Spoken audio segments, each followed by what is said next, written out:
Korishën tani e plot 26 vite radhazi në çdo 13 maj e mbulon pikëllim i madh. Ky pikëllim në fshatin Korish me këtë datë po rrumbullakson dhimbjen dhe përkujton bujarin e kësaj treve nëpër dekada e shekuj. Kulmi i dhimbjes së muajit maj vazhdon të përkujtohet pikërisht 13 maj vitit 99 i rënies së 77 martirëve, derisa forcat militare dhe paramilitare serbe ishin vendosur me arsenal të madh armatimi në një cep të magjistrales në afërsi të fshatit Korish. Ato forca ishin fokusuar nga NATO, mirë po dredheria serbe ishte aq e ikër dhe barbare dhe këto forca i largon, e në vend të tyre i vendos trupat e pafajshëm të civileve nga 2 vjeç e deri në 70 vjeç, që i përdor si trupat e gjallë për bombardimet e pritura. Atë natë të dhëmshme, mbi ato trupa fëmijësh dhe pleqësh, bien bombat dhe këtu gjejnë vdekjen 77 martir të pafajshëm.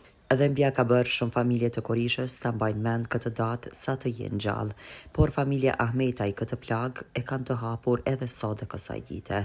Zenia Ahmetaj është vetëm me plag trupi, por plagën e shpirtit e ka të pambyllur në çdo sekond, sepse para syve të saj i u vran vajzat e saja, Arbnora dhe Saranda, pikërisht në lulën e rinisë 16 dhe 14 vjeçare, ku edhe Hamdi Ahmetaj, babai këtyre 2 të ndjerave, vritet nga mjekët serb në spitalin e Prizrenit. E po këtë dhimbje e ka dhe sot e gjithë ditën Hyrmete Ahmetaj, kur para syve të saj u vra djali i vetëm Valoni, nxënës shëmbullor dhe Vlora, kurse nga kjo familje Ahmetaj u vra dhe shumë të rinj. Familja veprimtarit Hasan Ahmetaj u shua tërësisht e dhimbja atje dhe sot e kësaj dite është letërnjoftimi i vetëm. Sot në këtë përkujtim në emër të fshatit, Ylber Kabashi përkujtoi këtë dhimbje tashmë e cila është universale. Përkujtoi me dhembje e krenari 77 martirët që u përdorën si mburoj e gjallë nga forcat e rregullta ushtarake dhe paramilitare serbe. Ata inskenuan caqe të rreme për bombardimet e NATO-s, duke shkaktuar kështu viktima të pafajshme nga fshatrat Korish, Budakov, Blac, Reshtan, Mushtisht e Grejkac. Pas këtij akti të paramenduar, ushtria e regjimit shovinist serb përdori mediat e veta për ta propaganduar këtë krim si një sulm ndaj aleancës sonë veri atlantike. Sot, më shumë se kurrë, kemi për detyrë të pengojmë çdo përpjekje për ta barazuar gjelatin me viktimën. Duhet të kundërshtojmë çdo përpjekje për ta njollosur luftën tonë të drejtë për liri, përmes proceseve gjyqësore të cilat po bëhen në hak ndaj komandantëve të ushtrisë lirimtare të Kosovës, nga kushdo që vinë ato. Kurse Lulizim Kabashi, ish komandanti batalionit të Kabashit, evokoi disa nga kujtimet dhe tha se ne jemi këtu dhe do të vazhdojmë edhe pse kemi humbur një pjesë të shpirtit tonë. 13 maj i vitit 1999 shuajti shumë jetë, ëndra, shpresa, ndërpreu rrugtimin drejt lirisë të shumë prej neve. Dhe me gjithë humbjet e mëdha në popullatën tonë, nuk shuajti luftën tonë për liri, përkundrazi na dha një shtytje më shumë që armikun tonë shekullor ta luftojmë me çdo mjet. Batalioni i Kabashit i ushtrisë lirimtare të Kosovës, pas këtij rasti të rënd, mori të gjitha masat e mundshme që t'i ndilet në ndihmë popullatës tonë të bombarduar nga forcat e NATO-s, të futura në kurth me një skenar kriminal e forcave serbe dhe bashkëpunëtorëve të tyre. Ishte natë e rëndë dhe ditë të rënda në vazhdim. Nuk mundemi t'i harrojmë vujtjet dhe dhimbjet e tyre. Janë tingëllim e përhershme e paharrueshme për të gjithë ne. Pas kësaj ngjarje të rëndë, ushtria lirimtare e Kosovës veproi sistematikisht çdo ditë, duke i shkaktuar humbje të mëdha forcave serbe dhe mercenarëve të tyre rumun, grek, çeçen, kazak e të çdo lloji. Nën kryetari i komunës së Prizrenit Kujtim Gashi porositi që kjo masakër mizore nuk bën të harrohet dhe duhet të mos lejojmë që historia të shkruhet padrejtësisht. Në këtë datë të zezë, forcat serbe kryen një krim të tmerrshëm ndaj popullatës civile, duke marrë jetën e 77 martirëve të pafajshëm, në mesin e të cilëve fëmijë, pleq, gra e burra, të cilët u vendosën si mburoj nga militarët serb kundrejt bombardimeve të NATO-s.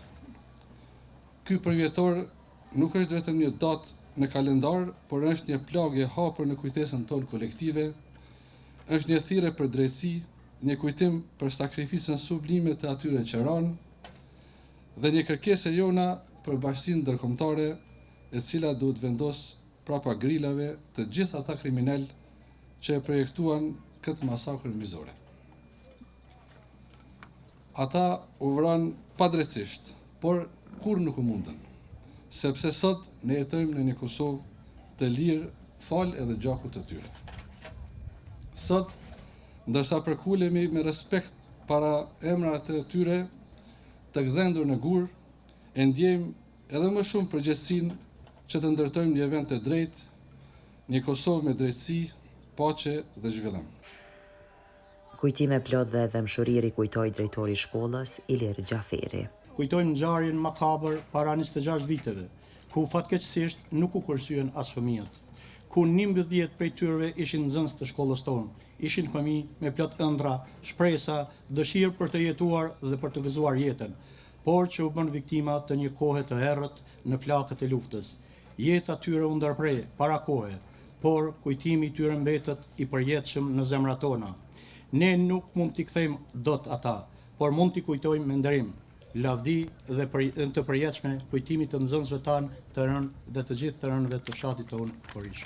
Për këtë tragjedi ka folur edhe Luljeta Ahmeta Igashi, e cila flet për rastin e martirëve dhe trajtimin e tyre në spitalin e Prizrenit, ku thotë se ishte një kasaphane. Sikur sot më kujtohet, ande i kam të fresk këta kujtimet, shumë rënd ka qenë për mu, unë kam qenë këtu dhe e kam pritur shumë 4 anëtarë të familjes, 2 prind, baba, nona, vllau, motra, një motër është amputuar me dorë të shtuar.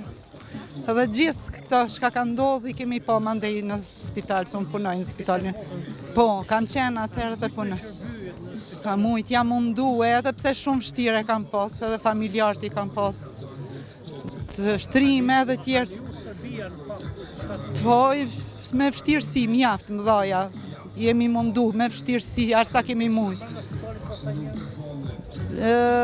Këta që i kanë sjell, mas i kanë sjell, jo, ata që i kanë sjell të vdekën, tash sa kemi mujt na mi pas, unë kam pa edhe të vdekën, kam hyrë edhe në morg, i kam pa, aty ka qenë të merë, kasaphane ka qenë, se vllaun e kemi pas, aty kam hi, pa e ditun që është vllau, mandej më thanë, mora lajmin që është, edhe kam tentue me hy në morg, ka qenë një kasaphane, vetëm koka, vetëm trupi, vetëm pa gjymtyr, vetëm vështirë për ato që ka mujt mi pa. Në këtë dhimbje pos familjarëve ishin dhe drejtori të ekzekutivit të Prizrenit si dhe shumë dëshmitar të kësaj tragjedie njerëzore.